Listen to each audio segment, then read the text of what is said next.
Hey everyone, I'd like to make an update on the US debt clock.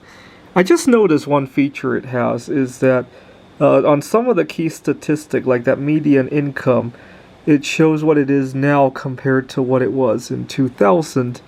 And I thought I would check how that compares to actual monetary inflation, as in the number of dollars we have in our money supply. What's interesting is the way money is measured, right? The way to think about it is, imagine you go to the grocery store and you see something you want to buy. We could think of different ways you could pay for it, right? There's obviously currency, paper money, and coins that you could use. There's also checking and savings accounts. And M2 actually measures everything that is insured by the FDIC, right? So if you have more than $250,000 in your account, it only counts up to the $250,000. Basically, money that is basically guaranteed to be there tomorrow, right? Is one way to think about it. And I thought I would check just how much our incomes have gone down by looking at our share of the income today versus our share in 2000, right?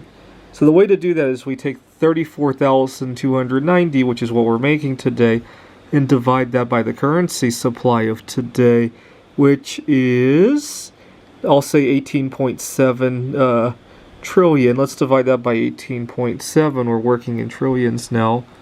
So today we make 1,833 blah, right? Some number of units. Now let's try the same calculation for 2000. Right, in 2000, we used to make 30,765. And I think most people can attest that that's about the extent of the raise they've gotten over the last 20 years.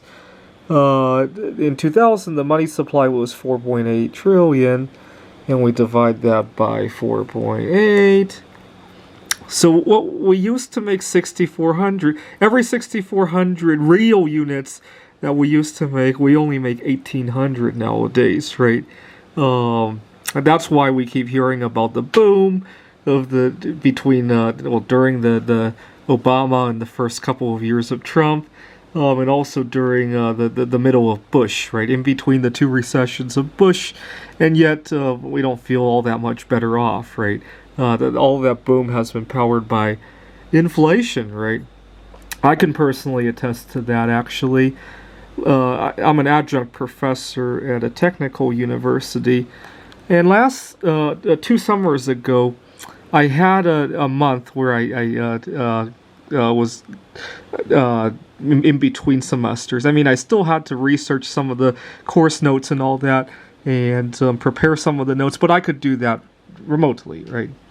And so I took a vacation, and I actually moved out of my apartment. I don't have a lot of possessions, so everything fits in my car. And I put everything into my car. I drove the car out to a parking lot outside of the airport, because inside the airport the parking is pretty expensive. And I took a flight to Poland, and I spent a few weeks there. And then I flew back and moved into a different apartment. And the trip actually, even with the airfare and all that, it actually saved me money, because I could stay in a hostel in Poland for a lot cheaper than any sort of living arrangement here in Seattle. The food basically costs almost nothing compared to over here, and I was living like a king, right? But in 2000, I could have stayed in the United States and lived the same kind of lifestyle that I now have to go to Poland to enjoy, right? Because we're inflating our way out of this, right? Thanks for watching.